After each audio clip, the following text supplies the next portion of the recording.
अस्सलाम वालेकुम दोस्तों। कल से परेशान हैं।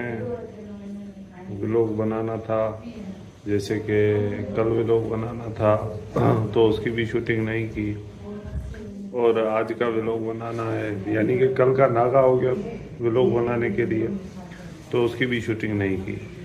और आज का बनाना है तो उसकी भी नहीं हो रही।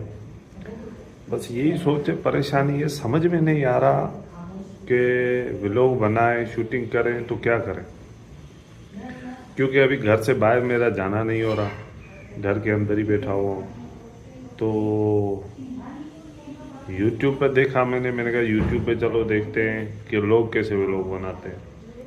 तो अक्सर तकरीबन 80% मैंने यूट्यूब पर यही एक चीज़ देखी कि लोग जो हैं वो घर के अंदर ही बैठे हैं और बातें कर रहे हैं, और उनके जो व्यूज़ हैं वो भी आ रहे हैं, लोग उनको देख रहे हैं।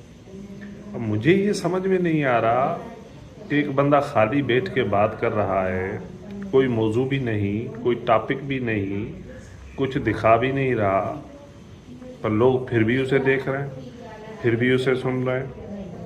तो मैं परेशान, मैंने कहा क्या करना चाहिए यार,